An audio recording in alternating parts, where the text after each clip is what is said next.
This week on Head to Head, new villain rumor for Episode 9. You're listening to Head, a Star Wars podcast. Two fans, two generations, all things Star Wars. Begins now. Hello, everybody. I'm Eric Vansel. And I'm Darryl Sanders. And we're your hosts for this podcast. So it's become completely obvious to me that I don't think we're going to get invited to participate in Star Wars Celebration this year. Yes, what a bummer. Yeah, I mean, now granted, by the time this thing airs, I could be coming up with a special announcement or something saying, hey, we just got our invite. But just so you guys know, a little bit of background in case, I don't know, I think I brought this up before. Yeah, you did. Okay, good. So everybody does know what I'm talking about. So not too long ago, I tried to get us tickets to go to Star Wars Celebration in Chicago this year because I figured, okay, it's close to where we live in the Detroit area, and we've never been to a Star Wars Celebration, and now that we have this podcast, we probably should go to a Star Wars Celebration and cover it on the show. Yes, we should. So the thing is, I went to get us some tickets, and like an idiot, I waited a little late, sold out. All the general tickets are sold out. So I thought, well, I know, I'll get us a media pass. And I've seen a couple of our fellow podcasters talking about how, hey, I got my media pass. Mm-hmm. Meanwhile, I'm like, okay. So I have a feeling it's because, we're a newer podcast. We're still building our audience. So I would encourage everybody out there, because we really want to go to Celebration next year. Yes. If you guys could just start sharing this podcast with all your friends, family, enemies, frenemies, frenemies, exes, yeah. Spam people. I don't know. I mean, anybody that you can, we'd really appreciate it because we got a really good community going here. You guys are great, but we really need to expand this because we really want to go to Celebration. But what are you looking forward to seeing on the stream for Celebration? For the stream of Celebration, I want to see the Ian McDiarmid stuff, the Ian McDiarmid interview. I think that's going to be cool. He's always really entertaining. Yeah, he really is. And, of course, the trailers, Yeah, of course they're going to, and they've expanded it to 5 days instead of 3. So, we're just going to get a ton of stuff. And we're probably going to do some Celebration-themed shows leading up to it. And then, of course, we'll cover it in our own way. Right, our own little wrap-up review. Yeah, our own little wrap-up, exactly. I would love to see what new books are coming out. I would love to see that, like we talked about on the last podcast, as far as the timeline, as far as the television, or I guess you call them television shows, but the Are you talking about like the Mandalorian and stuff like that? Yeah, the Mandalorian. Well, we had the Mandalorian, the Cassian Andor series, the Ryan Johnson series. Like when is all that stuff going to take place, and if they're going to reveal what era they're going to cover and things of that nature. Oh yeah, and of course these are all things I'm looking forward to as well. But I have to say, one of the things I look forward to every year with Celebration is the new novel release schedule. So I'm really heavily into the novels. Yeah. Of course, I've been a little sloppy on them lately. I still have Thrawn Alliance or whatever to go through, but, and there's some other there's a fantastic Padme book that was released not too long ago. There's a Qui-Gon Obi-Wan adventure novel that's coming out. It might actually be out by now. Okay. I mean, there's just so much great content coming out, and I'm sure they've got the release schedule for probably the next year or whatever, so I'm looking really forward to seeing, what we got. Yeah, it should be a really good time as always. And I'm sure they always have like little surprises, as far as the people who show up to the panels and stuff like that. So, yeah. Well, let us know what you guys think. What do you guys want to see out of Celebration this year? All right, I guess it's time. Well, I'm thirsty. Good. Let's go get our drink in the Cantina. So what do we got first in the Cantina? All right, man. So I know you're a huge Tarkin fan, as am I. I've become more of a Tarkin fan, especially after the whole Tarkin Vader battle that they kind of had. So with this new trilogy, do you think Hux could be the new Tarkin? No. No way whatsoever? No, I mean, but you have to understand, I got a soft spot for Hux. I think Hux is actually a really cool character, but, Tarkin, you have to understand, Tarkin, he was a pretty much a cunning military commander type, even when he was lower in the ranks. Like, he had that talent, he had that ability, and Palpatine saw that, put him in there. He rises through the ranks, especially if you read the Tarkin novel. I mean, the Tarkin novel is just, I mean, it's not, I guess it's probably not as good as like some of the other novels that we talk about a lot, like, you know, Lords of the Sith or Lost in the Stars or stuff like that. But the Tarkin novel is incredible. And if you're interested at all in the character of Tarkin, it's a must read. I mean, you can't say that you're a fan of Tarkin and not really read the novel. And usually I don't make comments like that. Right. But this time I can honestly say that, just because of the information that's in there. And even, honestly, you find out a lot about Tarkin's character in a lot of the other novels, more so than you do in any of the movies or anything like that. So when you really take Tarkin's character in its totality, Hux, I mean, don't get me wrong. I think that Hux is underrated even in universe. I'm not even just talking about by fans or whatever, but I mean, actually by the people around him. I think he's actually kind of deceitful. He's sneaky. He's kind of a worm. You know, I mean, he's cunning in his own way. Yeah, he is. And he really is. I mean, to this day, and we talk about it all the time, the funniest scene in The Last Jedi is when Kylo's down and he kind of reaches for his gun, and then, you know, Kylo wakes up and he just kind of quietly puts, you know, his coat back up. And I mean, that's like one of the funniest scenes, I think, in the whole movie. But it also kind of shows he's an opportunist. Yeah, definitely. But I think Hux is, I think Hux could be, I think he's young and ambitious. And I think that's kind of the thing that, you know, I would love to see these characters like aged. Like, I would love for them, like, I know episode 9 is going to be like, you know, the end of the saga films for at least a while. But I would love to see, like, okay, maybe what Hux and Kylo and everybody kind of, well, I guess it depends on what happens in 9, of course. But, like, where these characters would be in their current positions, like maybe 20 years from now. Because I think Hux is he's very fanatical, but at the same time, I think he has kind of like a plan. It's just that Kylo kind of is in his way. Well, see, this is where reading the novels really serves you, because they cover Hux's origins.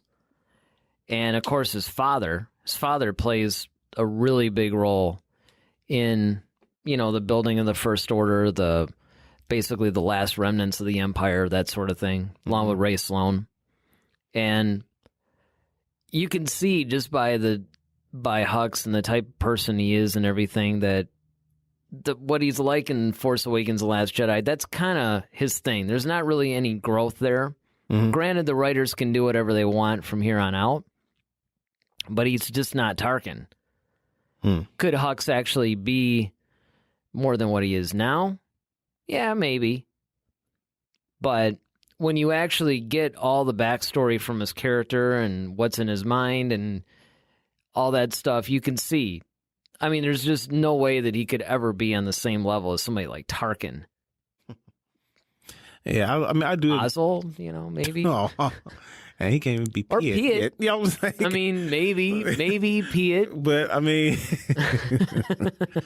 Nita, none of them. But I think, I love Hux. I mean, I think he don't get me wrong. I love him. Oh, yeah. I mean, but to him to be Tarkin, no. I think Tarkin is very calm and calculated. And he's highly intelligent, and he's fearless.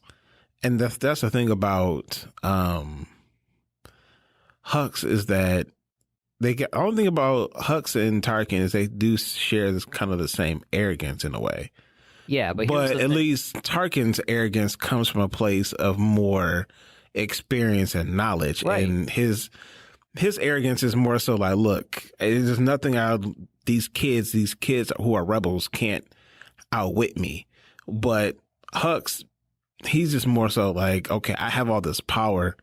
like a dreadnought, or I got Star Killer Base, or I have all this stuff that can obliterate anybody. So there's no one who can. He's like an overgrown child, basically. Yeah, and the thing about I have the bigger gun, right, basically. And when you actually read a lot of the stuff about Tarkin, and just not even in the Tarkin novel itself, but just the other novels about how he won certain battles and stuff like that, you could tell. I mean, here's how you can really tell definitively that Hux could never be Tarkin. It's because when Tarkin was Hux's age or even younger, he had the ultimate respect of the Emperor, was put in a high position, and he handled that. And that's why Vader had to listen to him. Because as powerful as Vader was, Tarkin outranked him. And it was one of those things. I'll tell you, you've never lived. But anyway. So, I mean, it's one of those deals where, Tarkin was put in there. Now, Hux has the same type of position, but he's basically not treated seriously by Snoke, by Kylo, by any of them. Mm-hmm. And it's because I hate to say it, but he earned that. He's just this guy that, like you said, he has these big guns and he thinks that he's cool, but he doesn't really have anything to back it up. Without his army listening to him, he's kind of whiny.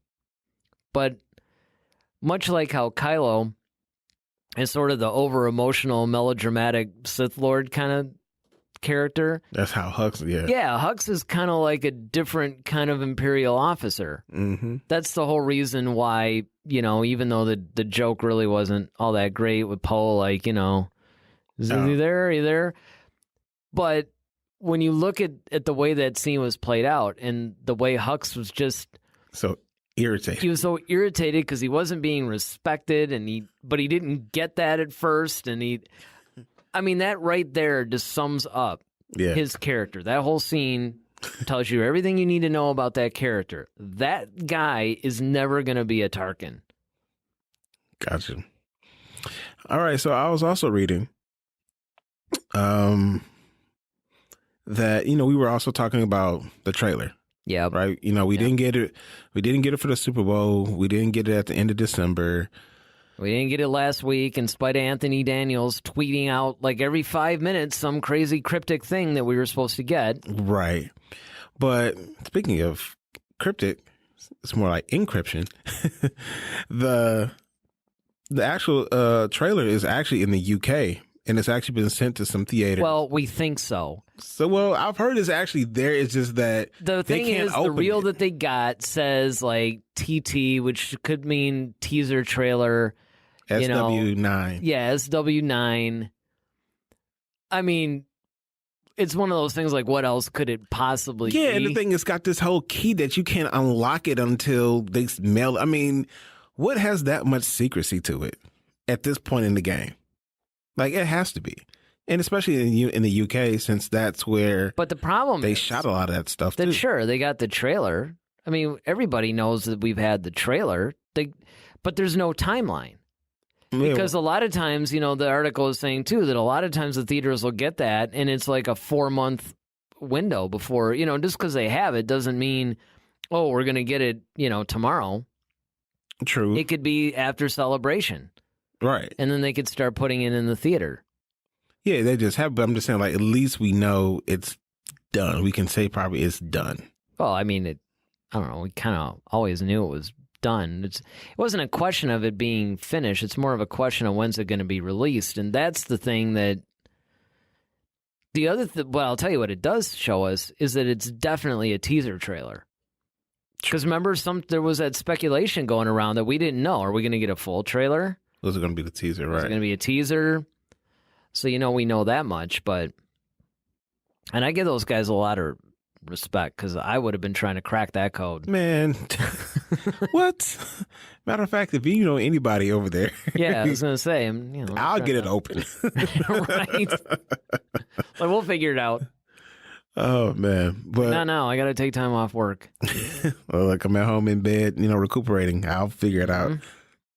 But yeah, I mean, it's cool to know that at least it's done and it's pretty much just ready to go. They're just ready to release. Yeah, they're getting ready to release it, so we know we're just that much closer because I know they just wrapped up principal photography and everything. Yeah. So I didn't know, like, okay, well, how long after that are we going to start seeing, images from the movie?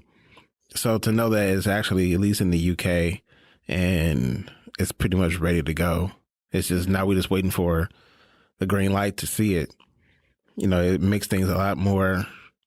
Well, it's getting more real. It's getting more, yeah. It gets more real, but it's like, because when you stop and think about it, we are now we're about 10 months away from seeing the movie.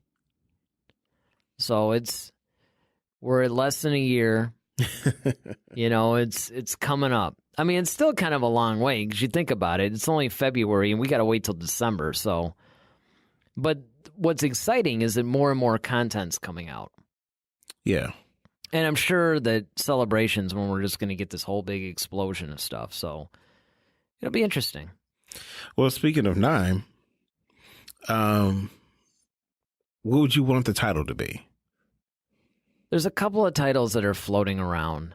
I remember, a newer rumor is called something like The Light and the Dark, or like Light to Dark or something like that. Mm-hmm. So it's supposed to be a controversial one. But the one that I've heard that I actually think is kind of cool is The Balance of the Force. Yeah. That's one that I would probably love to get used. But here's the thing. I was reading this one particular article and they were talking about the titles, and normally we probably would have had at least the title of the movie by now. But I think that, the Force being in part of the title, like certain things jump out at you. So Return of the Jedi, okay, that was like a really big, title. And even just like The Force Awakens, okay, that was an awesome title. Because it's like, okay, Star Wars has been kind of away for a while, and now it's back, and that's a perfect thing. And just given even though I didn't really like that title when I first heard it. Yeah, when you first heard it, you were kind of like, eh. Kind of like it grew. Like The Last Jedi, I thought that was a cool title, like right out the gate. Yeah. The Force Awakens, at first I kind of had the same reaction as I did to The Phantom Menace. Mm. Yeah, The Phantom Menace, that's to me was like. But after you see the movie, you get why it's called that. Yeah, you're kind of like, oh, that's pretty cool. Makes a lot of sense. Yeah, right. But what's your least favorite title? Attack of the Clones. Yeah, same here. Attack of the Clones. Even though, what's funny you about get it, but it's because it really does harken back to that whole Flash Gordon thing that Lucas wanted. Like, it's probably the most Star Wars title, at least according to his vision. Mm-hmm. But I'm the same way. It's like it's almost like it's too cheesy. Yeah, I if you just call it Clone Wars, I'd have been fine with that.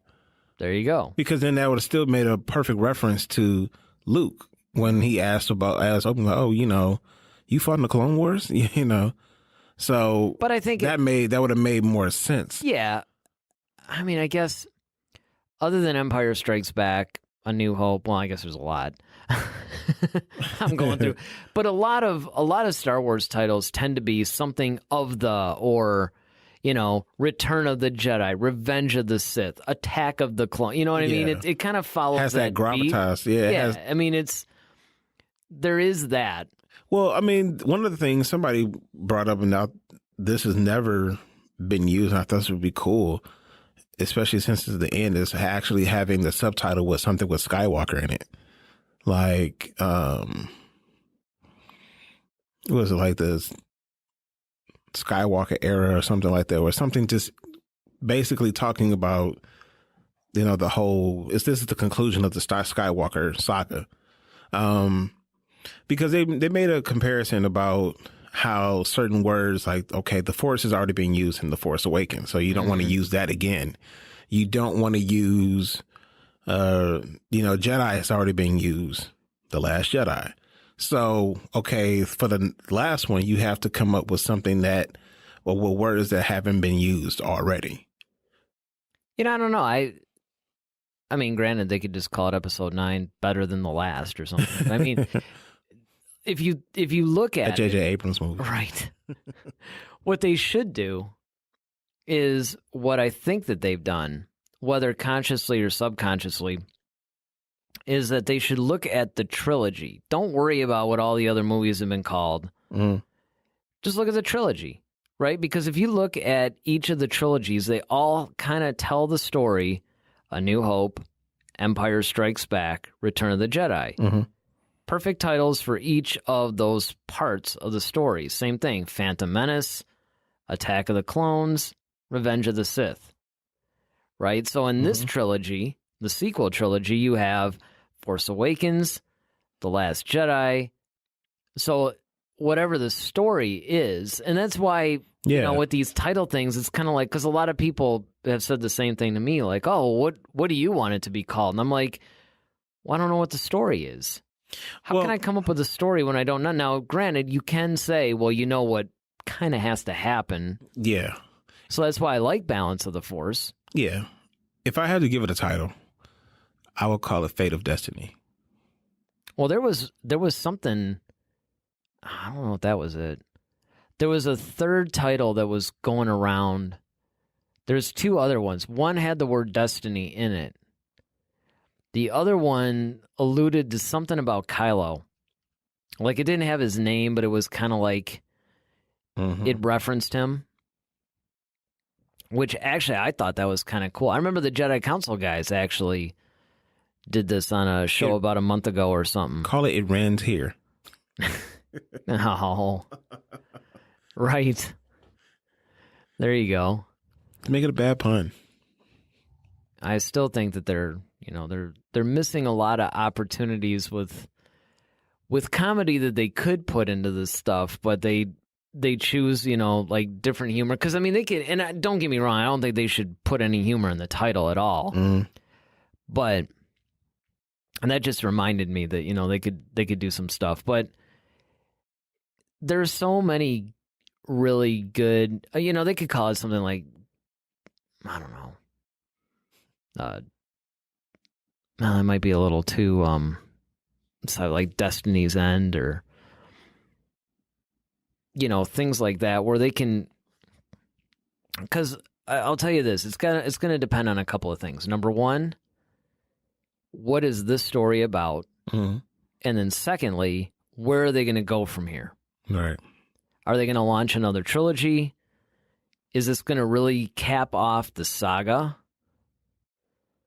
Yeah, I mean, it's fun to play around with the titles. I mean, I think whatever it is, I just hope it's good. Yeah, the thing that's funny is that the whole time that I've been a Star Wars fan, I've never been one of those guys that gets really wrapped up in the whole... I mean, I get wrapped up in the title as far as I want to know what it is, but I've never tried to guess them. I've never really... sat there and gone, oh, what do I want it to be called? I've never really... Yeah, it's just like, let me just tell me what it is, and I'll tell you if I like it. I think everybody's making a big deal because it's supposed to be the last one, so I think everybody kind of wants to have their own input, or just like, okay, let's see if we can figure out what it's going to be, because, like you say, we know kind of where it has to go.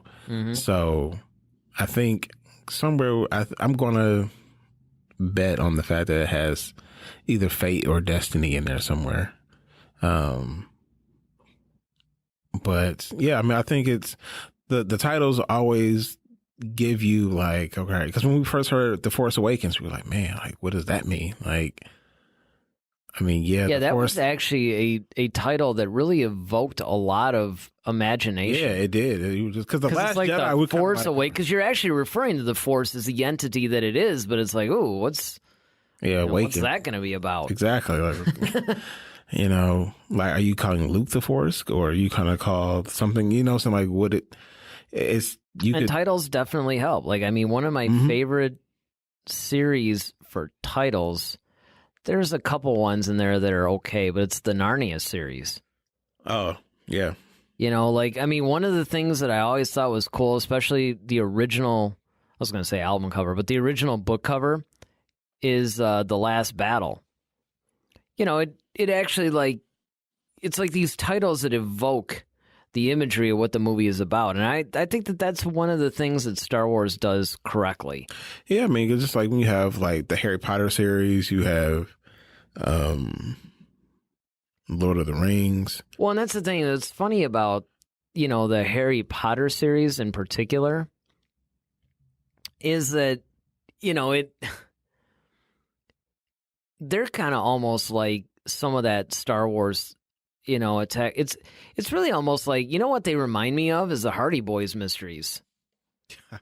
Or it's almost like an Indiana Jones thing, like Indiana Jones and the Raiders of the Lost Ark and Indiana Jones and the Temple of Doom. That's kind of what that whole thing really reminds me of. Another George Lucas creation. Yeah, exactly. So, I mean, from that standpoint, and I like those kind of things too. I mean, those are actually some of my favorites because it has that sense of adventure. Mm-hmm. And honestly, I would like to see the title of Episode 9 reflect one of two things. Like not necessarily guessing what the title is, but if it's like, okay, well, what does it have to say to you? Yeah. I'd like it to either evoke what's happening with the Force and with the Jedi and with the, something like that, or give me kind of a sense of adventure. Mm-hmm. It doesn't have to be like Episode 9, Kylo Ren and the Knights of Ren or something, but there was maybe that was it. It was something. I remember because it was probably right around the Super Bowl when everybody thought the trailer was going to be released, or at least we would get the title, and everybody started throwing out all these titles. And I remember somebody from Disney had actually alluded to the fact that somebody guessed it, and it freaked them out. Wow. Yeah. Yeah, they probably called that guy like, hey, man, what do you know? Well, and the thing about it is, it's like you don't retitle the film because you probably have all this stuff and marketing and, whatever. Mm-hmm. It's like, I mean, if they guessed it, they guessed it, but it just, it kind of sucks if that's true. But it's sort of fun. When do you think we're going to get the title? Well, that's a good question. Because, everybody assumes that we're going to get the title before we get the trailer. Mm-hmm. And we might, or we might not. Obviously, those are the only choices, really. But, it's one of those things, though, that I think... I can't think of any... What's the percentage you think we're going to get before the trailer? I'll go like 45%. Okay. I'll go almost half. Okay. I think we're going to get it with the trailer, to be honest, but I will... It's sort of like... It's kind of like a 50-50 thing almost with me, but I favor the getting the title with the trailer more so than not. But I am willing to put like a pretty good percentage up there that we could see it beforehand. It kind of goes back to our last thing about the teaser trailer already being in the hands of a theater chain in the UK. It's like they're obviously preparing. Mm-hmm. It just depends on marketing because I could see it either way. I could see them doing the title first to get everybody all like psyched up for the trailer, or how powerful it would be to just drop the whole thing at once. So, especially it's the last one, and that's the thing is with it being the last. Maybe that's the last one. Episode 9, the last one. Hold that moment, I guess, for people. Yeah. All right. Well, I guess it's time to finish our drinks. Yes, let me pay the tab. Pay the tab. Yes, pay the man. And, leave the cantina. All right. And next we will have Duel of the Fates. Looking at the sequel so far, I know we haven't seen 9, so I'm sure there's probably going to be more characters. But so far, who's your favorite minor character in the sequel trilogy? Well, DJ, obviously. Go away. You're kind of like, well, that wraps up our show for today. I'm out. Mic drop. Well, I guess first of all, you almost have to, and I hate to be always academic. It's like, why don't you just answer one of my questions without... You should go into politics, man. I know. But it's like, it just depends Define on... minor character? Yeah, I guess it depends on how minor, because I would actually, honestly, be tempted to say Hux. Okay. I really would. Hux is probably my favorite minor character. I would say he's a minor character. I would too, which is why I'm going with Hux. But you know what I mean? Because you could actually make the argument that he's a major character. But I would look at the major characters more like Rey, Finn, Rey, Finn, Poe, of course, the original trilogy members. Yeah. Leia and Luke and all them. But absolutely. Snoke. Those would be like your... Snoke is Plagueis. We'll get you a shirt that says that. So for me, I'm going to go with Maz. I was thinking about Maz. I was also thinking about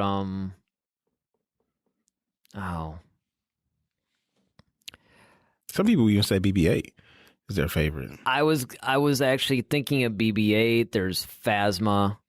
She doesn't do much, but she does have potential, and she looks really cool. It's got that Boba Fett syndrome. It's like that chick in the club. Like, she looks good, but has no substance. Because,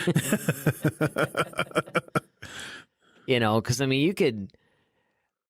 the thing that I think is kind of cool about the sequel trilogy thus far is the fact it is giving us an abundance of major minor characters. Yeah. You could probably make that same argument for the prequel trilogy, but in a different way. Because the minor characters in the prequel trilogy, while some of them had a bigger role, it's like they weren't... Jar Jar. Well, unfortunately, he was a major character, I would say. Well, you know what, though? Maybe not overall in the trilogy. Yeah, if you look at the trilogy, because his role kept it kept dwindling. Thankfully diminishing. Yes. To the point where you just saw him. I don't even think he had a speaking line in Revenge of the Sith. So thank goodness. But there's a lot of minor characters that you can look at in the prequel trilogy. But the thing that's interesting about the sequel trilogy is they have more of a role that I would say is independent of a lot of the characters around them. Mm-hmm. Versus the prequel trilogy, which it was a little bit more two-dimensional. It was like they were just there to serve. Like I'm thinking of Captain Typho, for instance. Right. He played somewhat of a prominent role. He was definitely a minor character. And then, of course, they replaced him. Yeah. But, there's a lot of people like that. Well, why do you say Hux is your favorite? Well, because he's one of the guys that I think he's different. He's one of these, like, Imperial type, First Order, kind of like an Imperial officer, but he's a different kind of Imperial officer. It's something we haven't seen before. And there's a lot that they could do with him. He's multi-dimensional in a sense. There are people I know who might make the argument that he's somewhat one-dimensional, but it's kind of like we were talking about before, where, it's like he's got a lot of things going on underneath the surface. You could tell he's got some plans. Yeah. He's trying to work underneath the surface. He's funny. Mm-hmm. But, and it's like you can relate to him in a weird sort of way. Because here's a guy who's risen through the ranks, probably because of his dad. And so he's like the top leader of the military, basically. But then Kylo comes around, and it's almost like, well, who's this guy now? Mm-hmm. And now he has to sort of share the spotlight. Yeah, the authority and the spotlight with this guy. And it's just really interesting because, in the original trilogy, Vader was undeniably, yes, Tarkin was over him, but there was a mutual respect there. Mm-hmm. They kind of operated somewhat as a team. And then, of course, Vader just had the whole Empire to himself pretty much, only had to answer to the Empire. Whereas the dynamic between Kylo and Hux, it's almost like they're trying to undermine each other. There's this whole different relationship that you don't see. So, you know, I think that that's probably why. I mean, there's a lot of minor characters in the sequel trilogy that you could almost make an argument for. But I noticed that this Duel of the Fates is favorite, not best. Yeah, I mean, my favorite is Maz, just because I think she has a lot of personality. She has that Yoda-ish kind of vibe to her, but you really haven't truly seen the extent of her wisdom. You just know that there's more than meets the eye with her. Mm-hmm. And I think that's what I'm really curious. She's very interesting because she's sort of mysterious in a way. Like, yeah, she's what do you really know? You know what I mean? Like, and exactly. How much do you know? And I mean, she's technically older than Yoda. Exactly. You know, so you're kind of like, all right. She's seen some stuff. Yeah, exactly. And you just kind of want to know, like, okay, what's your deal? And you want to, I'm hoping they really explore her a lot more in 9 with Rey. Like, she might go back to that planet and just say, hey, you know, or find Maz again and say, hey, I'm having trouble with this, or what do you know about, you know, the whole First Order or how well, it started? I mean, it goes back to some of the, you know, I hate to keep rubbing salt in the Last Jedi wound, but... No, you did go to Crate. But part of the problem that I had with 8 is the fact that, you know, you get all these questions that you tease us with, and you don't give us any answers. Like, number one, what was that vision all about? Yeah, and you know, I mean, I've been thinking about that too, because that's like one of those things. I'm about to quote Jack Nicholson again from Batman. I was in the bath one day and I was thinking to myself, or you could do Back to the Future. You know, I slipped off a bathtub and hit my head and I drew this. But remember in Empire when Luke was, he was with Yoda and he was like lifting stones. He was doing a handstand or whatnot. And then he starts seeing like the whole vision of like Han and Leia and the city in the clouds and stuff like and that. Yoda was like, it's the future, you see. Right. So you got to wonder, like, okay, is that basically what happened to Rey? Well, but she's seeing all this stuff from the past, though. A lot of that was the Bespin duel, you know, between Luke and Vader. And then, but there are other things, though, because that was one of the big questions after, you know, The Force Awakens. Everybody was like, well, okay, she's hearing Yoda, she's hearing Obi-Wan. Mm-hmm. Was that a past thing, or are they alluding? But then again, Obi-Wan was like, you know, you've just taken your first steps or whatever. I mean, that sounds pretty present or in the, you know, alluding to the future to me. Mm-hmm. That part wasn't a mystery. Why she's seeing all this other stuff, I have no idea. Then you have the other thing that Maz drops the bomb on, where it's like Luke's lightsaber, right? Mm-hmm. You know, and Han's all like, well, where'd you get that? And she's like, well, that's a story for another time. Right. Yeah, well, Last Jedi would have been another time. Yeah, we would have liked to know. Kind of like to know. I mean, if you're going to put that stuff out there, then answer it. Yeah, and then the other thing, too, is it's like, I think, and I'm wondering where JJ is going with this, but, like, since when do you touch stuff and all of a sudden you get visions? Right. Like, when did that start happening? Exactly. I mean, did Han Solo get a vision when he cut open the Tauntaun with that very lightsaber? Yeah. I don't think so. No. She didn't flash back to that. Yeah, so you just kind of wonder, like, you know, what the deal with that is. But. Yeah. Well, those are the things that's what I'm saying. What's up with the vision? How did you get the lightsaber? If you're going to give it the story for another time, and it would be nice if it's within the trilogy. Yeah. You know, there's just all kinds of things that we didn't get answered, you know, that I think that, and Maz is the key to that. And again, she's completely wasted in age. Didn't even have to be there. I mean, and I've said this before, I thought that Maz cameo in 8 probably would have been good for Lando. And it's going to be really interesting to see what his role is in 9. Yeah.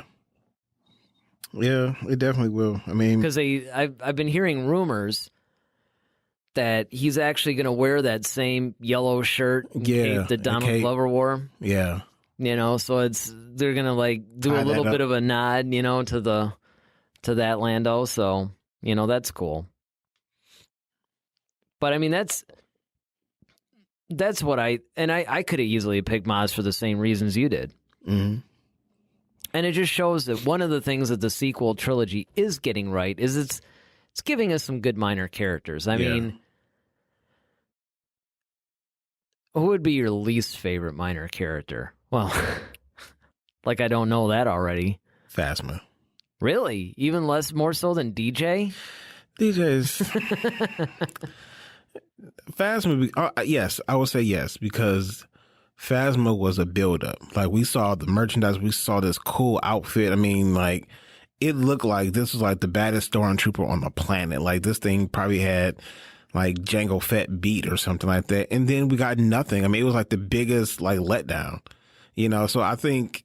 So it's more circumstantial. Yeah. I mean, and the fact that not necessarily the character herself, it's just more the way she was used just led you to be like, well, I wish that I just didn't have her at all. Basically. Exactly. And it's the fact that you put her out there for your marketing. Like we're seeing like all these car commercials where she's leading like stormtrooper vehicles and all types of, I mean, it's everywhere and everybody's trying to figure out, well, who the heck is that? And then, it's like, all right, you finally see it in the movie and then you get nothing. And you're just like, really?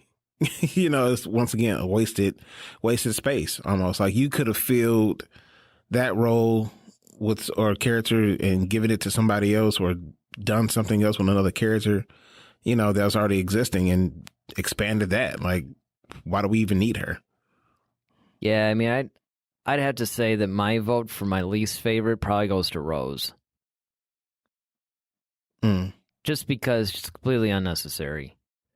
And yeah, so her far. character was okay, but like, for instance, that's another use for Lando I could have seen. Is if he had somehow, been on there or something like that, and then Finn and Lando went to Canto Bight. Or they found the code breaker and it was Lando. Exactly. See, that would have been cool. That would have been cool too.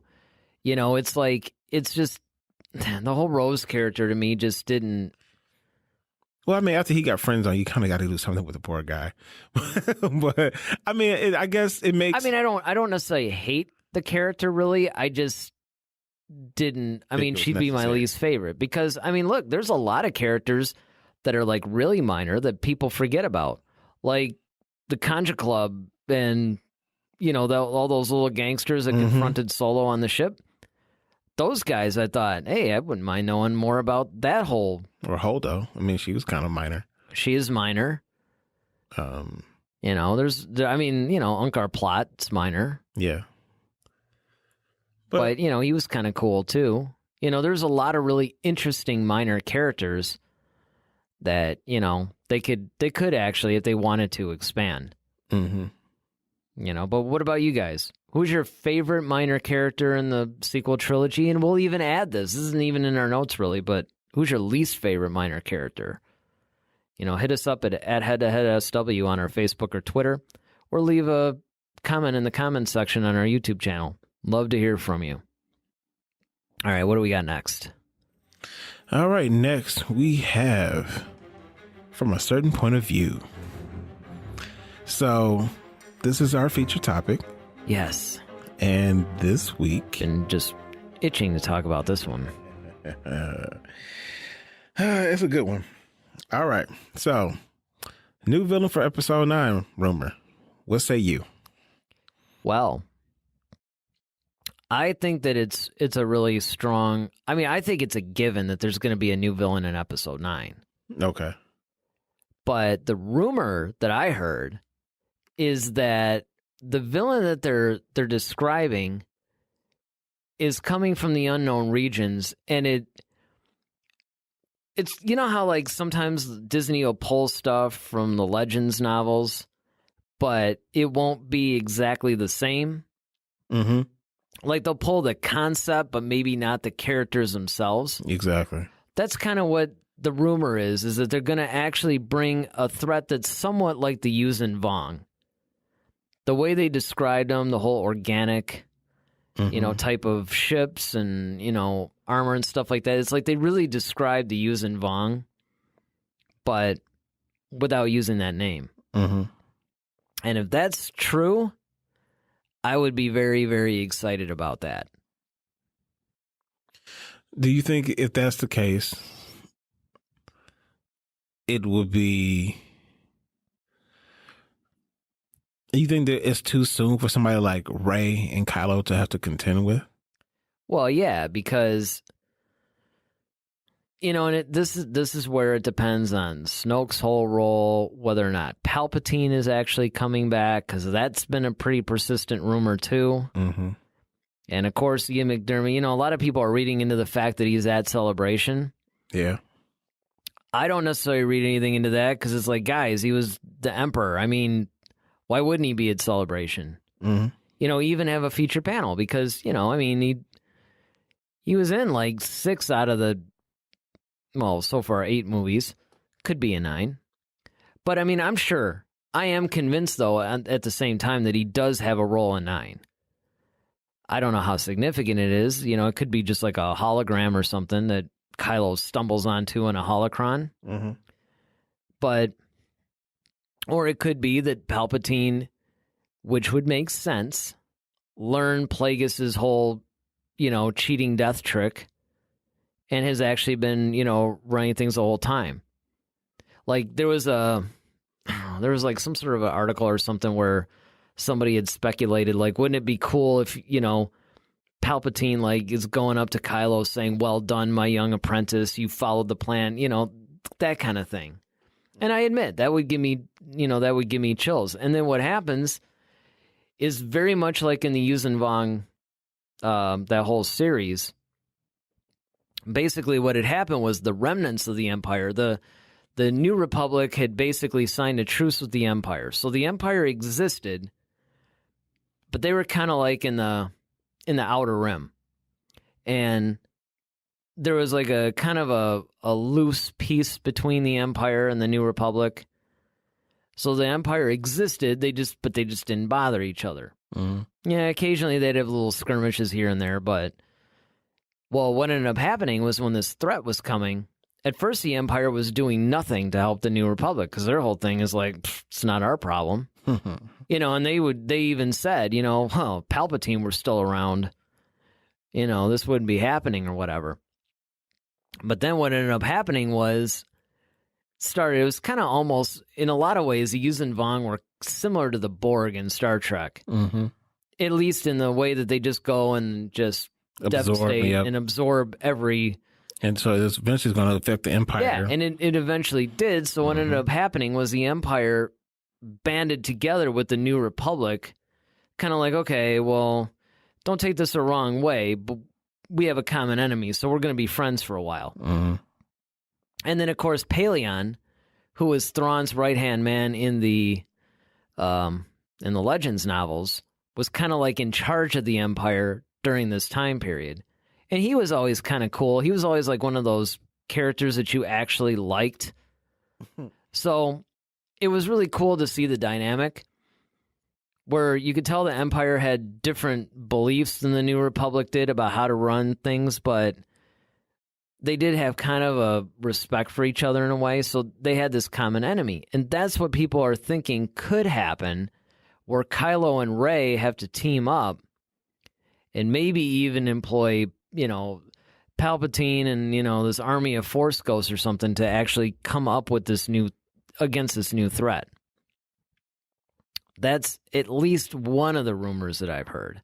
The other one is that, in the Force Awakens novel or whatever, Snoke had another apprentice that he talked about.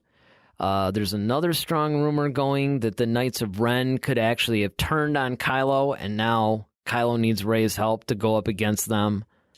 Yeah, I mean, I've heard some things like that. I've heard that there's like this other powerful, and this is where I think Exar Kun may be making his triumphant return, is that it's like, okay, he kind of got the hold of the Knights of Ren, and it's like, okay, Now you guys work for me type thing.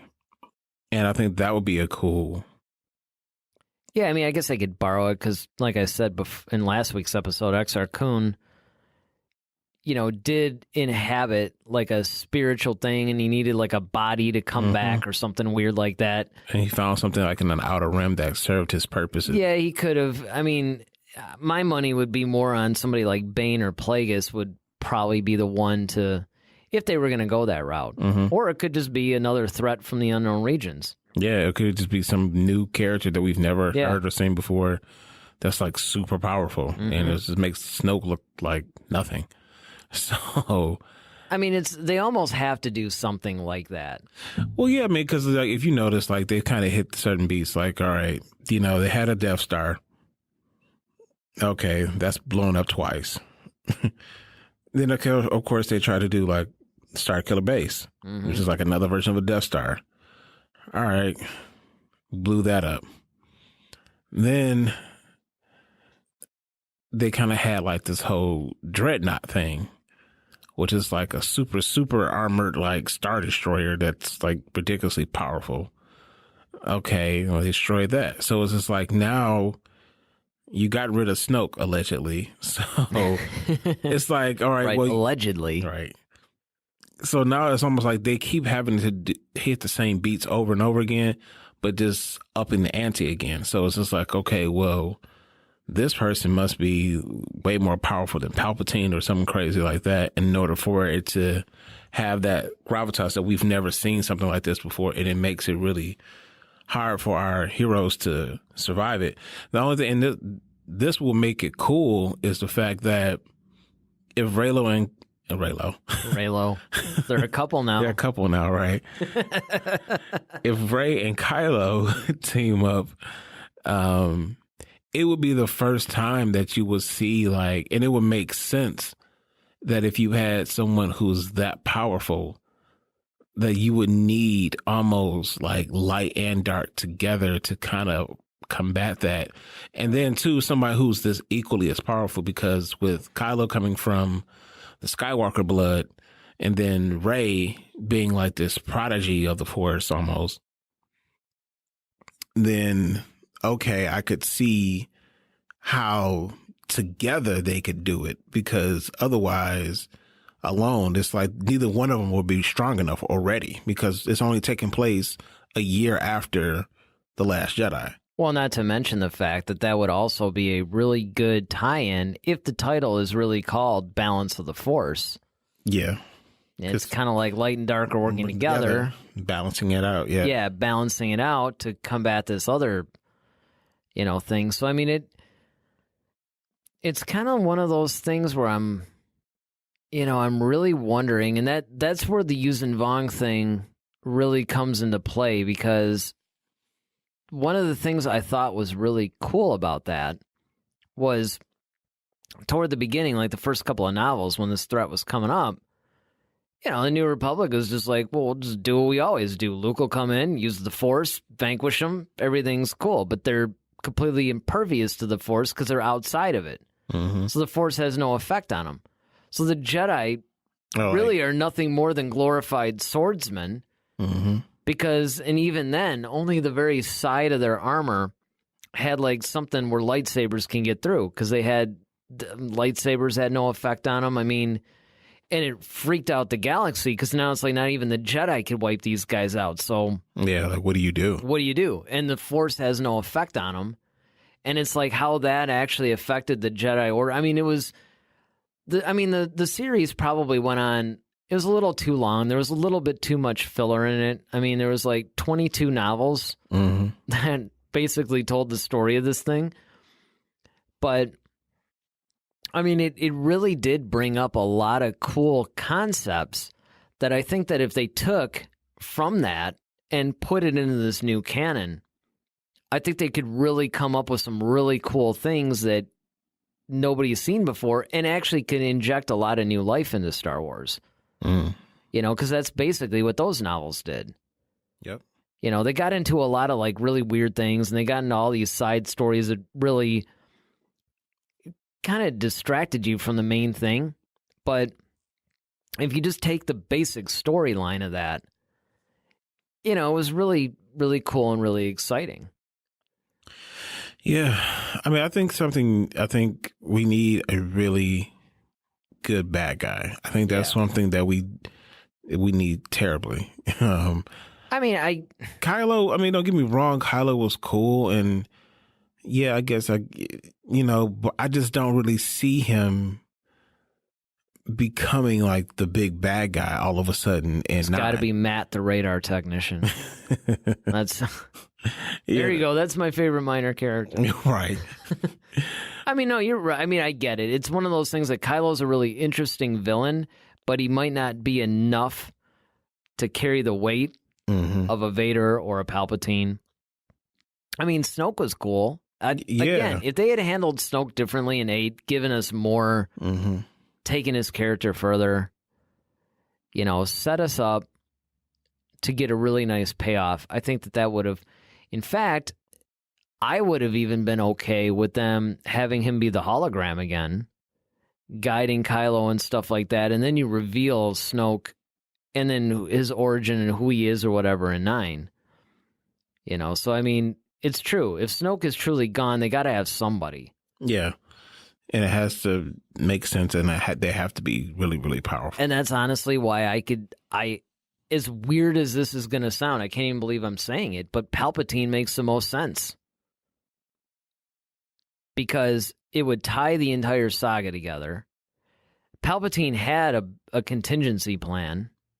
We learned that from the Aftermath trilogy. Mm-hmm. We even learned that somewhat from Battlefront 2. The Battlefront 2 game actually has a lot of really cool canon information in it that people are really missing out on by not playing that game.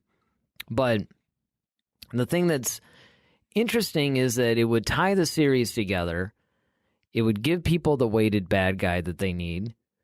It would allude to the whole Plagueis thing. Because I honestly think, I joke about the whole Snoke as Plagueis. I don't actually think he is, but I think that Plagueis could definitely fit into this thing because, I was talking about how he learned to cheat death. It would really make sense to bring him back in some capacity. Not necessarily as an actual character, mind you. Okay. But somebody that, Palpatine learned how to do his whole thing from him. That sort of thing. Gotcha. It should be interesting. Yeah, I have to say that my excitement level for 9 has gone. Now, naturally, it would have gone up anyway because of the fact that, we're getting closer to its release and we're going to get a trailer soon, but just all these possibilities. And that's the thing I'm really, I'm trying not to do because it's like, you don't want to go now into you it. get your hopes up. Yeah, you don't want to go into expectations. Because, my biggest fear is that I'm going to go in there, I'm going to see it, I'm going to be disappointed, not because it wasn't an amazing movie, but because a lot of my expectations were met. Mm-hmm. And I haven't gone into any Star Wars movie with expectations. It's always been like, I can't wait. I'll speculate like everybody else, but you just want to see the story. Yeah, I just want to see the story unfold. It's not like, well, if this doesn't happen, I'm not going to be, Right. It's like Luke better draw his green lightsaber. I'm going to be upset. So he technically did ignite it. He did. All right. Well, let us know what you guys think. What do you guys think about the new villain rumors for Episode 9? Do you think Palpatine's coming back? Do you think it's Snoke's going to do something? Do you think, it's Exar Kun? Is it a Yuuzhan Vong-like thing? Some brand new characters that we'd never even heard of. Let us know in the comment section on our YouTube channel. Hit us up on Twitter and Facebook at HeadToHeadSW. Send smoke signals. I don't know. Carrier pigeon. Harry Potter owl. Doesn't matter. Hologram. St. Bernard. It doesn't matter. We want to hear from you. So now we're going to move to, as everybody knows by now, one of, if not my favorite segment, Clear Your Mind. This is where we take your questions. So who is our first contestant on the Clear Your Mind game? All right. Come on down, Kathy Eubanks. Kathy Eubanks. Congratulations. Her question is, from a marketing standpoint, why didn't we get a teaser trailer for the Super Bowl? Well, that's a good question. Probably because, and again, this is where you're going into the whole expectation thing, right? You cannot look at the marketing of the previous movies to dictate the marketing of the current movie. And the reason I say that is because everybody points to The Force Awakens. Mm-hmm. They always go, okay, we got a teaser trailer. Like, we didn't just get the title. We actually got the title, I think, in the summer. Yeah. Like August or something. And then in November, or it might have been September, we got the title. And then in November, we get the trailer, like on Black Friday. So you have to understand that that was the case because they're relaunching this whole series. And the prequel trilogy was the last thing that everybody, had seen, and people weren't the friendliest with their opinions about the prequel series. Now, granted, it wasn't like Last Jedi criticism, but you have to understand that Star Wars had always been beyond criticism. Like, nobody ever criticized. Like, the original trilogy was gold. Everybody loved it. Nobody criticized it. The prequel trilogy comes out, and it starts getting a lot of criticism, and it's like a brand new thing. There's a chink in the Star Wars armor. So knowing this, after Disney, plunks down, $4 billion to acquire Lucasfilm, let's face it, Star Wars was the biggest thing they were after. Mm-hmm. The first thing they have to do is they have to undo all the prequel stuff.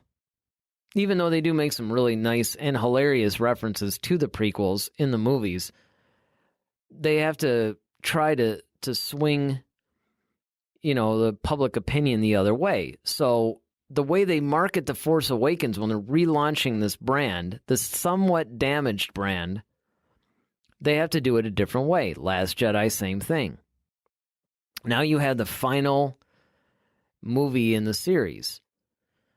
So while it might have made sense, why, if you have something called Star Wars Celebration that's coming up in just a couple of months, it makes more sense for you to actually launch your debut trailer at your own event.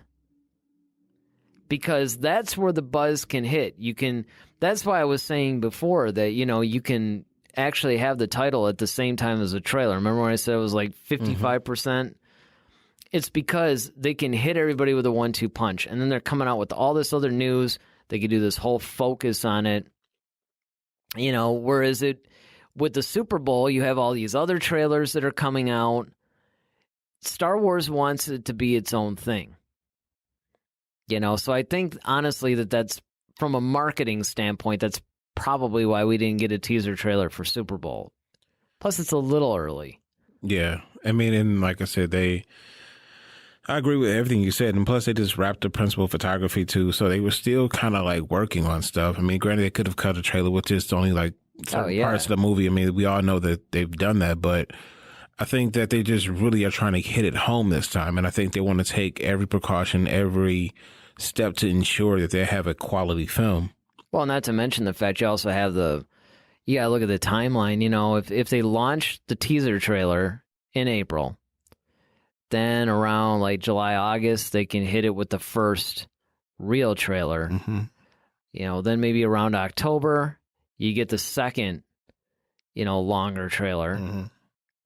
And then, of course, by the time November hits, like they've been doing, now you're getting TV spots and international trailers. And now you're like, okay, stop. I just want to see the movie. You're showing me too much, Right. I just want to see the movie. So, and I mean, let's face it. It's whenever they release the trailer, it's kind of like, look, we all know we're going to see the movie in December anyway. Yeah.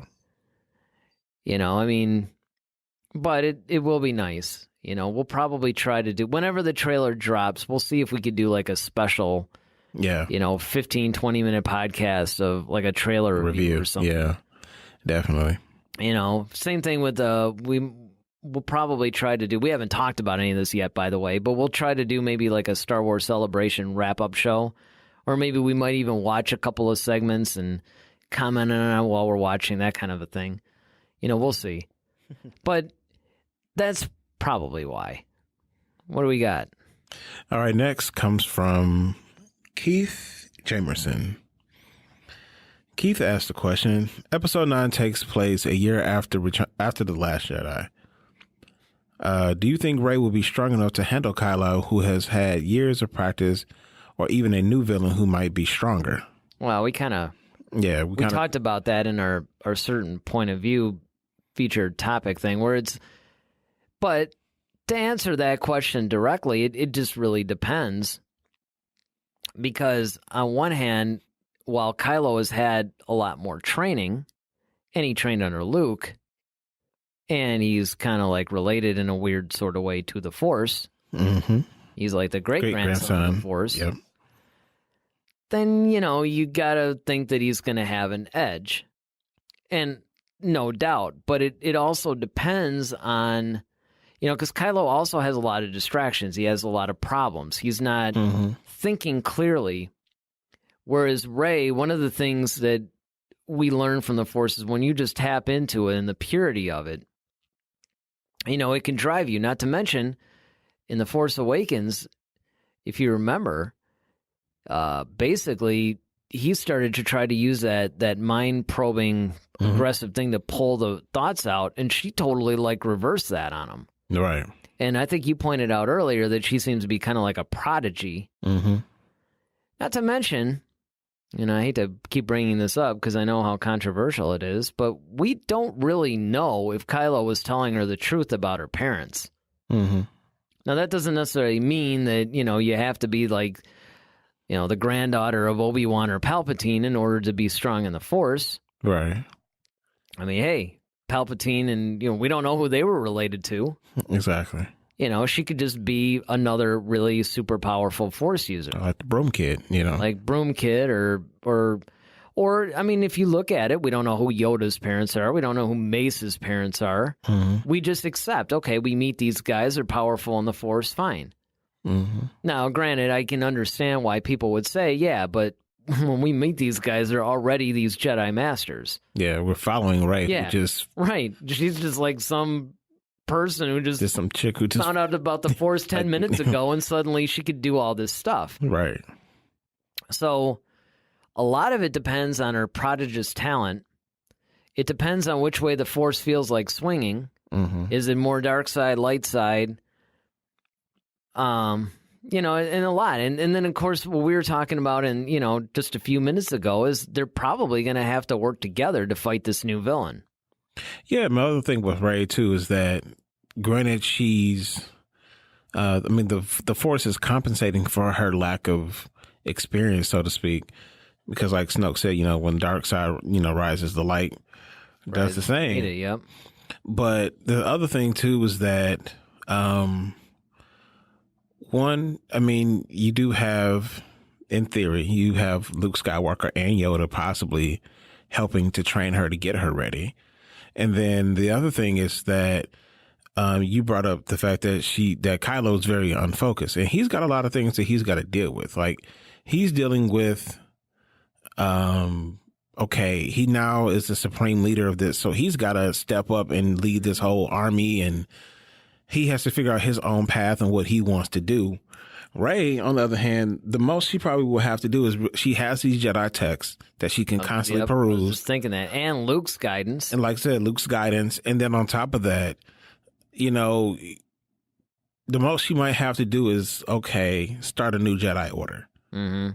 And she's going to do that. She has someone to guide her along that path, much like Luke did when he went against Vader, much like, and then even subsequently when he went up. And really, it wouldn't be a shock if Kylo and Rey teamed up, because now that I think about it, Luke and Vader teamed up for a hot second in Return of the Jedi when they tossed the Emperor over. Granted, they weren't directly fighting him, but it was just basically Vader decided to switch to the other side. And while the Emperor was distracted trying to kill Luke, Vader saw the opportunity to like lift him up and toss him over the shaft into the shaft. Not to mention the fact that we already saw Kylo and Rey teaming up.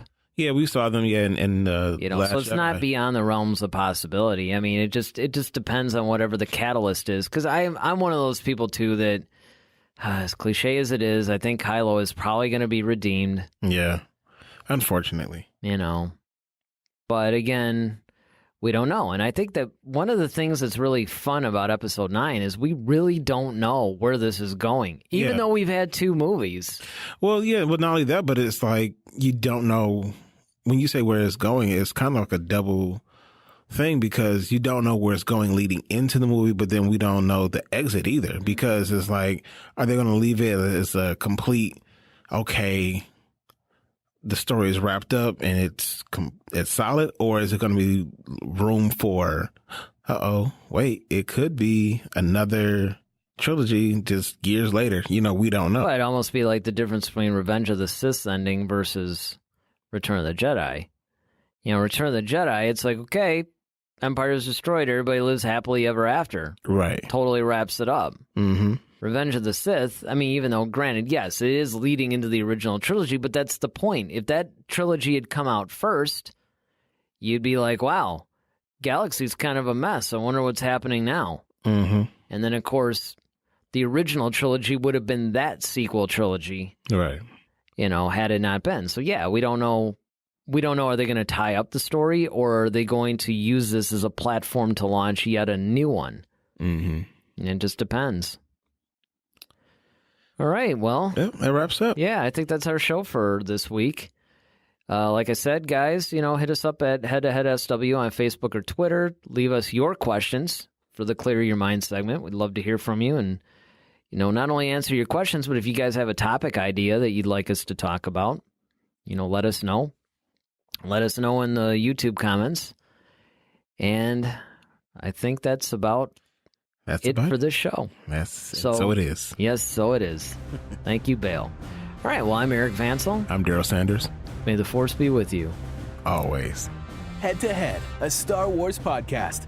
Be sure to follow us on Twitter at HeadToHeadSW. Submit your questions for our next show. Visit our official website at headtoheadswpodcast.com.